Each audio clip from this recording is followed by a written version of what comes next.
ఈరోజు కార్యక్రమంలో ఎవరికైతే సంతానం లేదో వారు ఈ రోజున ఎటువంటి పరిహారాన్ని పాటించాలి, అలానే రేపటి రోజు శని జయంతి ఉంది. మరి శని జయంతిని ఎలా జరుపుకోవాలి, శనీశ్వరానుగ్రహం కలగడానికి గాను రేపటి రోజున ఎటువంటి పరిహారాన్ని పాటించాలి, మనం అందరం కోరుకునేటువంటి అదృష్టం అసలు ఎంత బలంగా ఉంది, ఇది తెలుసుకోవడానికి ఎవరికి వారుగా ఎటువంటి పరీక్ష చేసుకోవచ్చు, అంటే మీ అదృష్టం ఎంత బలంగా ఉందనేది ఇప్పుడు నేను చెప్తున్నటువంటి దాన్ని బట్టి ఎలా తెలుసుకోవచ్చు. అలా తెలుసుకుంటే గనక అదృష్టం ఏ పాలలో ఉందో తెలిస్తే దానికి తగినట్టుగా మనం పరిహారాలు చేసుకోవడానికి అవకాశం ఉంటుంది కనుక ఈ అంశాలన్నీ కూడా మీకు తెలియజేస్తాను. ఇవన్నీ తెలుసుకునటానికి ముందుగా యథావిధిగా కార్యక్రమాన్ని టిప్ తోటి ప్రారంభిద్దాం. ఇవాళ మనం అనుకున్నటువంటి టిప్ ఏమిటి? సంతానం లేనటువంటి వారికి సంతానం కలగడానికి గాను ఏం చేయాలి. ఈరోజు కృష్ణపక్షంలో ఉన్నటువంటి చతుర్దశి తిథి ఉంది.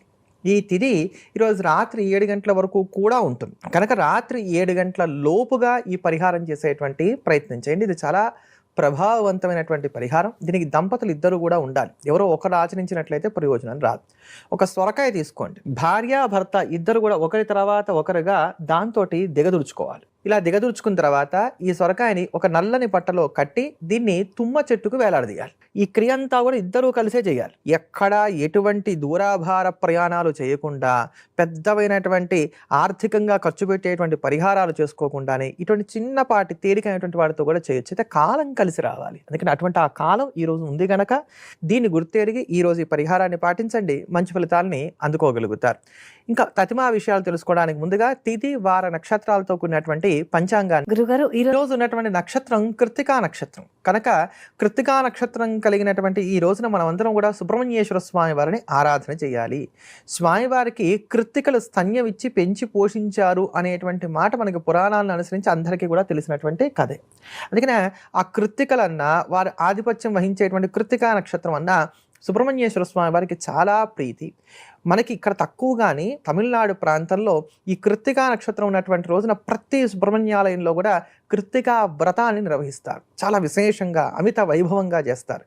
కృత్తిక అగ్ని నక్షత్రం, సుబ్రహ్మణ్యేశ్వరుడు కూడా అగ్నిదేవతాత్మకమైనటువంటి దైవం. అందుకని చెప్పని ఈ కృత్తికా నక్షత్రం నాడు చేసేటువంటి సుబ్రహ్మణ్యారాధన ఒకటి లేదు, మనం ఏది కోరుకుంటే అవన్నీ కూడా అనుగ్రహిస్తుంది. శత్రువుల మీద విజయాన్ని కూడా ఇస్తుంది, చక్కటి వర్చస్సుని ఇస్తుంది, ఏది కావాలంటే అది అనుగ్రహిస్తుంది. కనుక ఈ రోజున వల్లి దేవసేన సమేతమైనటువంటి సుబ్రహ్మణ్యేశ్వర స్వామి వారిని ఆరాధిద్దాం, తరిద్దాం. మేషరాశిలో ఉండేటువంటి స్త్రీ పురుషులు ఈరోజు ఒక అడుగు ముందుకు వేస్తే 4 అడుగులు వెనక్కి వేయవలసినటువంటి విధంగా సందర్భాలు చోటు చేసుకుంటూ ఉంటాయి.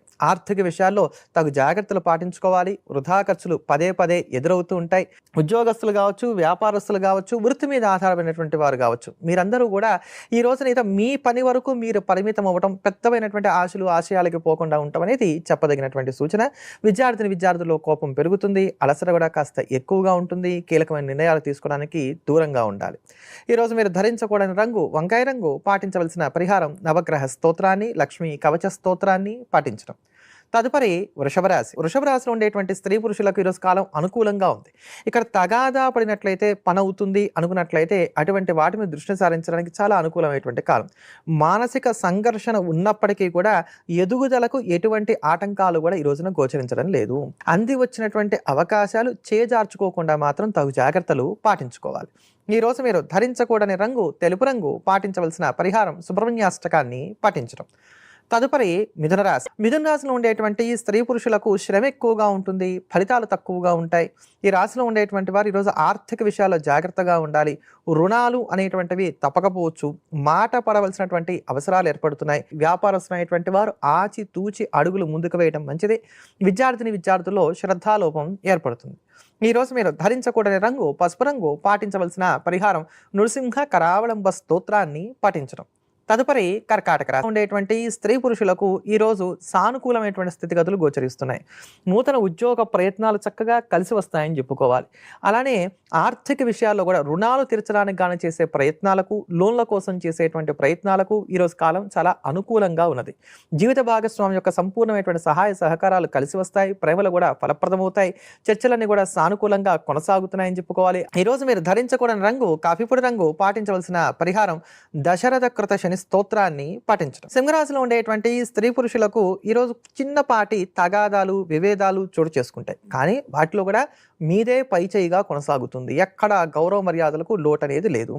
ఆర్థిక సర్దుబాట్లను నేర్పుగా చేసుకోగలుగుతారు. వైద్య సలహాలు, సంప్రదింపులు మీకు ఊరటను కలిగిస్తాయని కూడా చెప్పుకోవాలి. ఇంట్లో ఉండేటువంటి వారి యొక్క సలహాలు, సూచనలు తీసుకుంటూ వారికి ఏం కావాలో వాటన్నిటిని కూడా సమకూర్చేటువంటి ప్రయత్నం చేస్తారు. వస్తు సామాగ్రి యొక్క కొనుగోలు కూడా కొనసాగిస్తారు. ఈరోజు మీరు ధరించకూడని రంగు ఎరుపు రంగు. పాటించవలసిన పరిహారం అర్జునకృత దుర్గా స్తోత్రాన్ని పఠించడం. తదుపరి కన్యారాశి. కన్యారాశిలో ఉండేటువంటి స్త్రీ పురుషులకు ఈరోజు చక్కగా గౌరవ మర్యాదలు లభిస్తాయి. కోరుకున్నటువంటి ఆర్థికపరమైనటువంటి వెసులుబాటు లభిస్తుంది. ఆరోగ్యపరమైనటువంటి ఊరట ఏర్పడుతుంది. బాగా ఆలోచిస్తారు. నేను బాగుంటే సరిపోదు, నా పక్కన ఉండేటువంటి వాళ్ళు కూడా బాగుండాలి అనుకునే విధంగా చక్కటి మంచితనాన్ని కలిగి ఉంటారు. ఇది ఎప్పటికీ ఉన్నా కూడా ఈరోజు అటువంటి సహాయ సహకారాలు మీరు అందించడానికి కొత్తమైనటువంటి అవకాశాలు కూడా కలిసి వస్తాయని చెప్పుకోవాలి. ఆలోచనలు మాత్రం ఎడతెరిపి లేకుండా మాత్రం కొనసాగుతూ ఉంటాయి. అలా అలా రోజంతా సాఫీగా కొనసాగిపోతుంది. ఈరోజు మీరు ధరించకూడని రంగు నలుపు రంగు. పాటించవలసిన పరిహారం సుబ్రహ్మణ్యాష్టకాన్ని పఠించడం.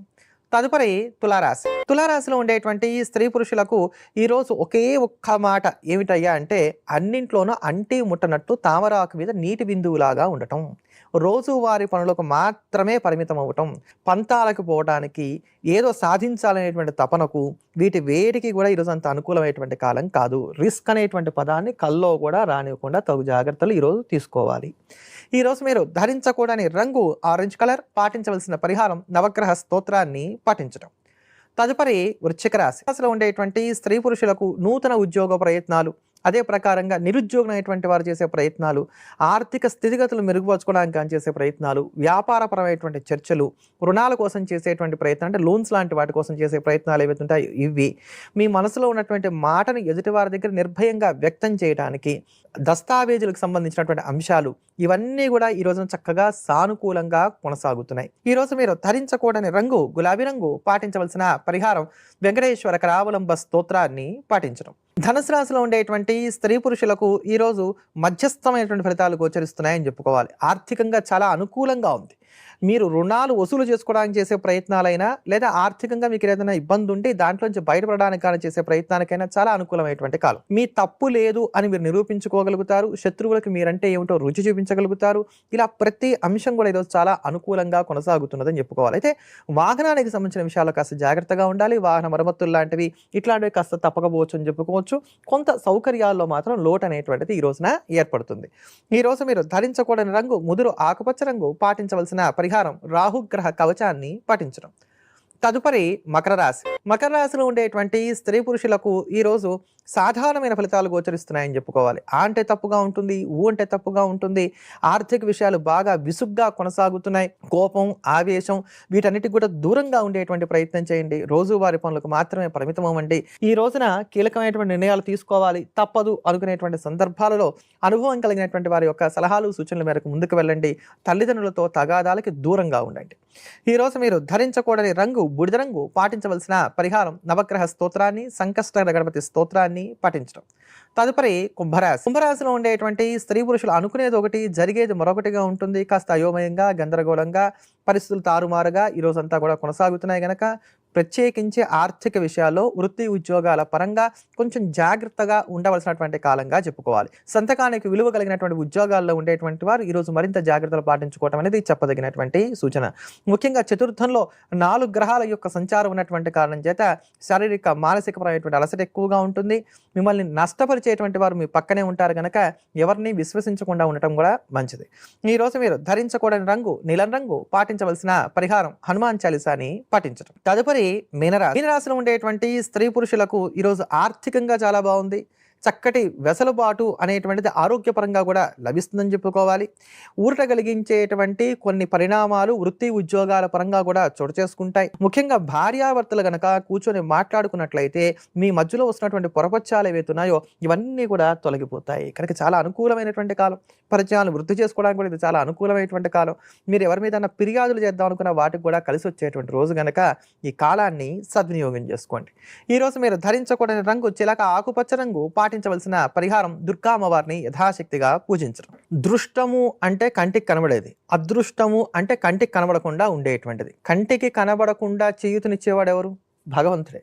అంటే అంటే ఆ భగవద్ అనుగ్రహం మనకు ఉందా లేదా అని తెలుసుకోవడానికి గాను చేసేటువంటి ప్రయత్నమే అదృష్టం ఉందా లేదా తెలుసుకోవడానికి గాను మనం ఎంచుకునేటువంటి మార్గం. ఇదే అదృష్టం.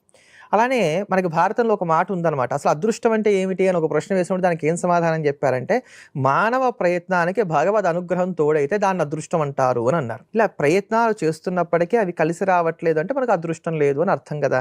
దీనికి పెద్దగా తెలుసుకోవాల్సింది ఏముంది అని అంటే చాలా తేలిగ్గా కూడా తెలుసుకోవచ్చు. కొంతమందికి తృప్తి లేక మాకు అదృష్టం లేదు అనుకునేవారు కూడా ఉంటారు. అందుకని ఈ పరీక్ష నేను మీకు చెప్తున్నాను. చాలా అద్భుతమైనటువంటి ఒక పరీక్షా విధానాన్ని ఇక్కడ మీకు చెప్తున్నాను. ఇప్పుడు నేను చెప్తున్నటువంటి ఈ అదృష్ట పరీక్షా విధానాన్ని మీరు ఎప్పుడు ఆచరించాలి అంటే గనక 7వ తేదీ నాడు, అంటే ఎల్లుండి మనకి శుద్ధ పాఠ్యం ఉంది. ఆ రోజున ఈ పని చేయండి. ఎల్లుండి గనక మీరు ఈ పని చేసినట్లయితే మీకు ఎంతవరకు అదృష్టం ఉందో మీకు తెలిసిపోతుంది. చాలా తేలిక కూడా. మనకి మట్టి మూకుళ్ళు అమ్ముతూ ఉంటారు కదా బయట. ఒక మట్టి మూకుడు తెచ్చుకోవాలి. 1 కేజీ పావు మట్టి అందులో పోయండి. కాస్త తడి చేసి కొంత నానినటువంటి గోధుమలు ఒక 250 గ్రాములు గోధుమలు అందులో వేయండి. మనం ఎట్లా అయితే గనక మొలకలు ఎత్తడానికి గాను కొంచెం మట్టిని అటు ఇటుగా చేసి అందులో వేస్తాము గోధుమలు, అట్లా చేయండి. కొంచెం పైన ఒక లేయర్ లాగా కప్పండి ఆ మట్టిని అంతా కూడా. ఇది కొంచెం నీడలో కాకుండా కొంచెం ఎండబాటుగా ఉండేటట్టుగా పెట్టుకోండి. రోజు దీనికి కాస్త నీళ్లు చిలకరిస్తూ లేదా నీళ్లు కాస్త పోస్తూ ఉండండి. ఎప్పటిదాకా? నవమి తిథి వచ్చేంత వరకు. ఇప్పుడు ఇలా రోజు నీళ్లు పోస్తూ వచ్చామనుకోండి, ఇవన్నీ ఏమవుతాయి? మొలకలు ఎత్తుతాయిగా. ఈ మొలకలు ఎత్తినప్పుడు ఆ మొలకలు మనకు చెప్తాయి ఎంత అదృష్టవంతులు మనం అనేది. ఒకవేళ గనక ఈ మొలకలన్నీ చక్కగా మొలకెత్తి ఆకుపచ్చగా ఉన్నట్లయితే కనుక మీరు సహం వరకు అదృష్టాన్ని పొందుతున్నట్టు లెక్క. అలా కాకుండా ఈ యొక్క మొలకెత్తినటువంటివి ఏవైతే ఉన్నాయో మొలకలన్నీ కూడా బంగారు వన్నెలో ఉన్నట్లయితే కనుక మీరు సంపూర్ణమైనటువంటి అదృష్టాన్ని పొందుతున్నట్టు లెక్క. ఇవి కుళ్ళిపోయినా, లేకపోతే కనుక మొలకెత్తకపోయినా, లేకపోతే కొంచెం బూజు పట్టినట్టుగా అయిపోయినా, ఇట్లాంటివన్నీ ఏమన్నా ఉన్నాయన్నట్లయితే కనుక అసలు అదృష్టం మీకు సహకరించట్లేదు అని అర్థం. దాన్ని బట్టి మనం పరిహారాలు చేసుకోవచ్చు. అంతేకాకుండా అసలు అదృష్టం ఉంది లేదు తెలుసుకోవడానికి మరికొన్ని విధానాలు కూడా మనకి కనబడతాయి. కొంతమంది చూడండి, స్టవ్ ఎదురుకుండానే నిలబడతారు పాలు పెట్టుకొని, అయినా పాలు పొంగిపోతాయి. అంటే వాళ్ళ ఏదో ఆలోచనలో ఉన్నారు, అది వేరే విషయం. ఇలా తరచుగా పాలు పొంగిపోవటం అనేది జరుగుతున్నా, నూనె ఒలికిపోవటం అనేది జరుగుతున్నా, ఇంటికి తీసుకొచ్చుకున్నటువంటి కొత్త వస్తువులు వెంటనే పాడైపోవటం కానీ లేకపోతే పగిలిపోవటం కానీ ఇట్లాంటివి జరుగుతున్నా, మీరు పూజ చేస్తున్నంతసేపు కూడా కుక్క తరచుగా మొరగటం అనేది మీకు ఏమైనా వినబడుతున్నా, ఇవన్నీ కూడా మీకు అదృష్టానికి ఏదో అవాంతరం ఏర్పడుతోంది అంటానికి సంకేతాలుగా ఉంటాయి.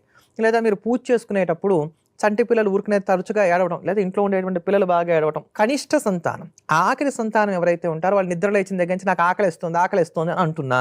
అలా దేవుడి దగ్గర దీపారాధన చేస్తాం కదా, ఈ దీపారాధన చేసేటప్పుడు ఉపయోగించినటువంటి చమురు ఏదైతే ఉందో అది ఉండగానే దీపం కొండెక్కిపోతూ ఉంటాం. అంటే నూనె ఇంకా అందులో అలా మిగిలి ఉంటుంది. ఇలా ఎప్పుడో ఒకసారి జరిగితే కాదండి, తరచుగా జరుగుతున్నట్లయితే వీటన్నిటిని, అలానే అగరవత్తులు వెలిగించినవి ఆశాంతంగా వెలగకుండా అవి మధ్యలో ఆరిపోతూ వస్తున్నా, ఇవన్నీ కూడా మీరు అదృష్టానికి ఆమడ దూరంలో ఉన్నారు అంటానికి సంకేతంగా ఉంటాయి. మన కార్యక్రమే అదృష్టం, ఆరోగ్యం, ఐశ్వర్యం కనుక వీటిలో రకరకాల పరిహారాలు మీకు ఎప్పుడు చెప్తున్నాను కనుక అప్పుడు ఆ అదృష్ట సంబంధమైన పరిహారాలు చేసుకొని మంచి ఫలితాలని మీరు పొందగలుగుతారు. రేపటి రోజున శనిగ్రహ జయంతి, శని భగవానుడు అవతరించినటువంటి రోజు. ఈ శని జయంతి అనేటువంటి తేదీల్లో దక్షిణాది వారికి, ఉత్తరాది వారికి గ్రంథాలను అనుసరించి కొంత మార్పులు చేర్పులు ఉన్నాయి. అయితే ప్రత్యేకంగా శనిని ఆరాధన చేయడం అనేది ఉత్తరాదిలో బాగా ఎక్కువగా ఉంటుంది. అందుకని మీరు కలకత్తా ప్రాంతాలకు వెళ్ళి చూడండి, అక్కడ ప్రత్యేకంగా శనికి దేవాలయాలు కూడా మనకి విస్తారంగా కనబడుతూ ఉంటాయి. ఈ ఉత్తరాది అంతా కూడా రేపటి రోజున శని జయంతిని నిర్వహిస్తారు. అందుకనే రేపటి రోజునే మనం కూడా శని జయంతిని ఇక్కడ చేసుకుంటున్నాం. రేపు శని జయంతి ఆచరించడం అనేది చాలా మంచిది. ఎవరెవరికైతే కనుక జాతకరీత్యా శనిగ్రహ దోషాలు ఉన్నాయో వారు ప్రత్యేకించి, ఎవరికి ఎటువంటి దోషం లేకపోయినా వారికి ఉన్నటువంటి యోగాలు మరింతగా వృద్ధి చెందడానికి రేపటి రోజున శని భగవానుడిని పూజించాలి. శనికి చాలా ఇష్టమైంది ఏమిటి? నువ్వుల నూనెతోటి అభిషేకం చేయటం, బెల్లాన్ని ఆయనకి నైవేద్యంగా సమర్పించడం, నల్ల నువ్వులతోటి ఆయన్ని అర్చించడం. ఇంతేనా? కాయ కష్టం చేసేటువంటి వారిని పోషించడానికి చాలా ఇష్టం. అందుకని ఎవరైతే కనుక బాగా కాయ కష్టం చేసేటువంటి వారు ఉంటారో వారికి భోజనం పెట్టేటువంటి ప్రయత్నం చేయాలి. రేపటి రోజున పొద్దునే నిద్రలేవటం, శని సంబంధమైనటువంటి స్తోత్ర పారాయణలన్నీ కూడా చేయడం, ఇందా చెప్పినటువంటి విధంగా శనికి పూజ చేసుకోవటం, ఇంకాస్త అవకాశం ఉన్నటువంటి వారు శనిగ్రహ జపాలు, తర్పణాలు, హోమాలు, దానాలు ఇవన్నీ కూడా యథాశక్తిగా ఆచరించవచ్చు. ఇందులో చాలా ప్రభావవంతమైనటువంటి అంశం ఏమిటంటే నువ్వుల నూనెతోటి రేపటి రోజున ఈశ్వరుడికి తైలాభిషేకం చేయాలి. ఈశ్వరుడికి, శివుడికి చక్కగా ఒక మట్టితోటి, పుట్టమట్టితోటి శివలింగం తయారు చేసుకొని ఒక బ్రాహ్మణుడి సహాయంతో చక్కగా రుద్రాభిషేకం చేయండి. ఆ రుద్రాభిషేకం అంతా నువ్వులతో చేయండి. ఈ నువ్వులతో చేసిన తర్వాత ఆ నువ్వుల నూనె ఏదైతే ఉందో దాన్ని తీసుకెళ్ళి శని విగ్రహం మీద పోయాలి.